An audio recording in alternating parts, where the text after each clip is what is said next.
dan ingin menyampaikan sebuah pesan firman Tuhan kembali. Saudara, saya mengambil dalam Filipi pasal 4 ayat yang ke-3. Segala perkara dapat tanggung di dalam Dia yang memberi kekuatan kepadaku. Saya ulang lagi, segala perkara dapat kutanggung di dalam Dia yang memberi kekuatan kepadaku.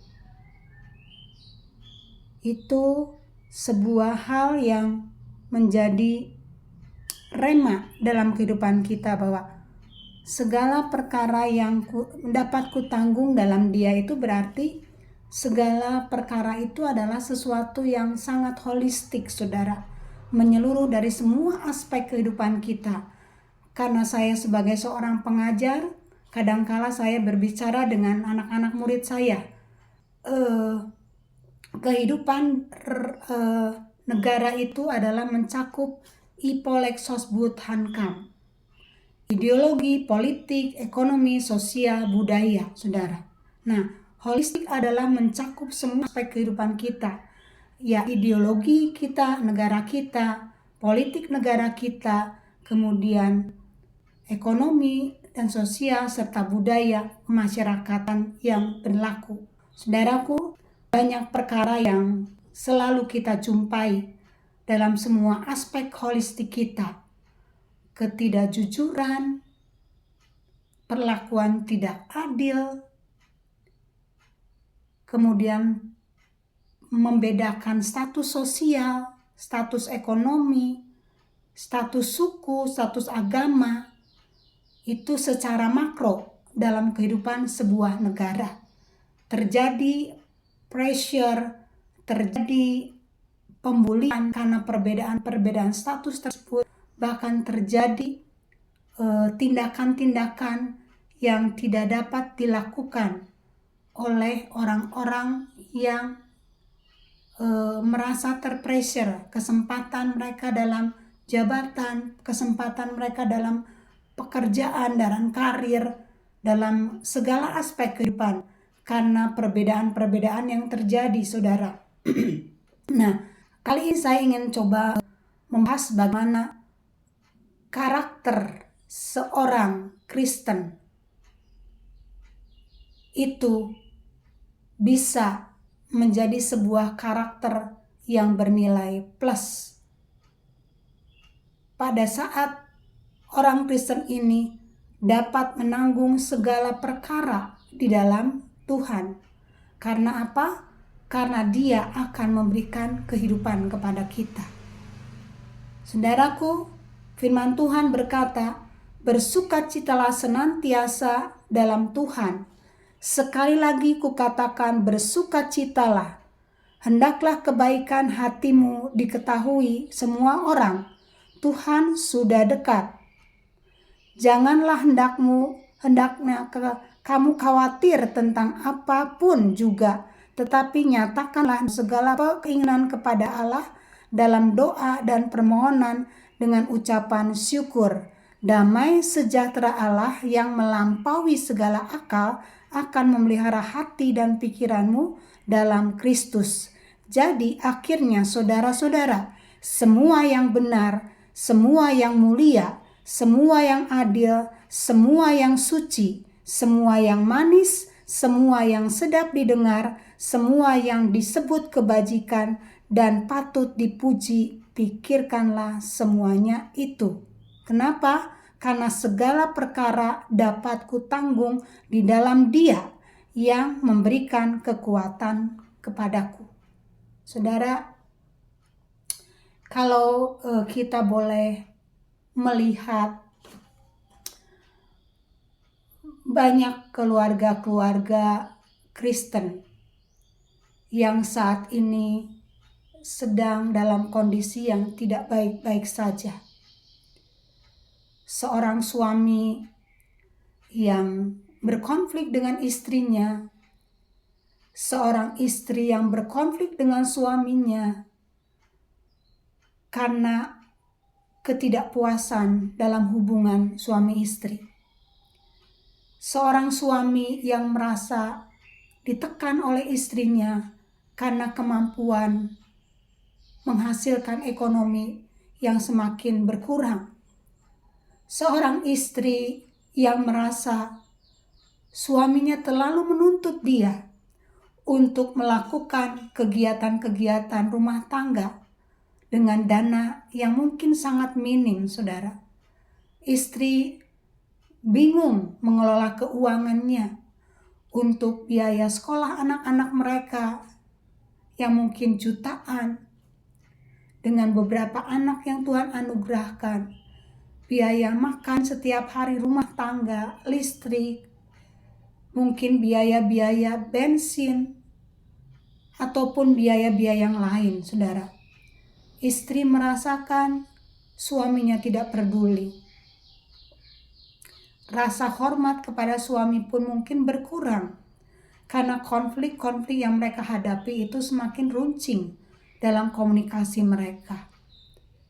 Dan saya banyak menjumpai dalam pelayanan saya, saudara. Kadangkala air mata saya itu mengalir dengan sebuah keluarga Kristen yang pada akhirnya mengakhiri rumah tangga mereka dengan bertindak atau mengambil keputusan divorce. Saya sedih, saudara. Dan mungkin inilah yang sedang dilakukan oleh iblis, menghancurkan anak-anak Tuhan. Belum lagi ditambah keluarga-keluarga yang banyak mengalami persoalan dengan anak-anak remaja mereka.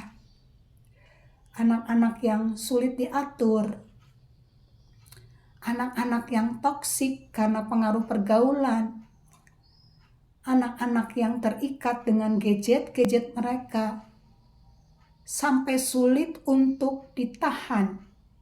Bahkan mungkin terjadi pemberontakan dari anak-anak mereka, membanting gadgetnya, berkata-kata kasar ke orang tua, mungkin juga kata-kata kurang ajar keluar dari mulut anak-anak mereka. Anak-anak menuntut figur orang tua yang sempurna, sementara kita sebagai orang tua tidak bisa memberikan teladan yang sempurna. Karena konflik-konflik yang tadi, yang sifatnya holistik tadi, saudara, begitu kompleks pergumulan yang dihadapi oleh keluarga-keluarga Kristen saat ini. Dan itu berimbas di tengah-tengah lingkungan pergaulan anak remaja saat ini, saudara. Anak-anak remaja tidak bisa dididik dengan disiplin tinggi saat ini. Mental mereka rapuh. Bahkan mungkin sering terjadi dalam pelayanan kita. Kita menyampaikan kata-kata yang positif, kata-kata yang baik untuk anak-anak remaja. Tetapi mereka memikirkan sebaliknya. Mereka menerima sepotong dari setiap informasi pola didik kita, dan itu membuat terjadi konflik juga dengan orang yang melayani anak remaja ini. Kadangkala mungkin mereka menghakimi, kadangkala mereka miskomunikasi, merasa dihakimi, merasa disakiti, merasa tidak dipercaya pada saat diajak konsultasi, diajak konseling, karena dasar hati mereka itu masih toksik, saudara. Kompleks setiap permasalahan yang saat ini sedang dihadapi oleh dunia kita, oleh orang-orang yang percaya dengan Tuhan.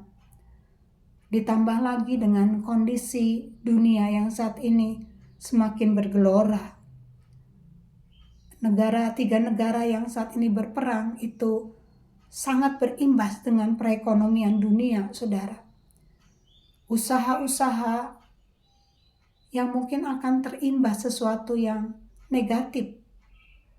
Jadi konflik-konflik yang kita hadapi bukan bertambah kecil, saudara. Akan bertambah kuat, akan bertambah kompleks. Kita harus mulai berpikir, segala perkara kutanggung di dalam Dia. Kenapa? Karena memang kita nggak punya kemampuan apapun, saudara. Kita sudah hopeless dengan kondisi-kondisi yang sedang kita alami. Tetapi Tuhan berkata, bersukacitalah senantiasa dalam Tuhan. Sekali lagi, bersukacitalah senantiasa. Hendaklah kebaikan hatimu diketahui semua orang. Sulit bagi kita bahwa dalam kondisi seperti ini kebaikan kita masih harus kita tunjukkan ke banyak orang. Tetapi pada saat kita hidup dekat dengan Tuhan, kita berharap dengan Tuhan, kita memiliki pemikiran yang benar, semua yang baik, semua yang adil, semua yang suci, semua yang manis, semua yang sedap didengar, semua yang disebut kebajikan dan patut dipuji, pikirkanlah semuanya itu. Ini satu ayat yang sangat relate dengan kehidupan kita. Tapi kita tidak bisa menjalankan ayat ini dengan kemampuan kita sendiri. Mari kita breakthrough dengan Tuhan. Kita tembus tembok-tembok yang tebal. Kemustahilan itu dengan kita diam di bawah kaki Tuhan. Tembok Yeriko yang sangat kuat, yang sangat tebal, yang sangat elegan, bisa hancur oleh umat Israel. Karena umat Israel taat dengan apa yang Tuhan mau. Saudara, biarkan tembok-tembok ketakutan kita, tembok-tembok Yeriko yang kita sedang hadapi, kita hanya berseru dengan Tuhan. Kita hanya menyembah Tuhan. God will make a way. Dia akan membuka jalan buat kita semua. Kiranya renungan saat ini yang cukup panjang ini boleh memberkati jemaat-jemaat Tuhan. Bahkan mungkin saudara-saudara Bapak Ibu yang belum percaya dengan Tuhan Yesus. Ada harapan di tengah-tengah kehancuran. Ada kekuatan di tengah-tengah ketidakberdayaan kita. Karena Yesus mengasihi saudara dan saya. Tuhan Yesus memberkati.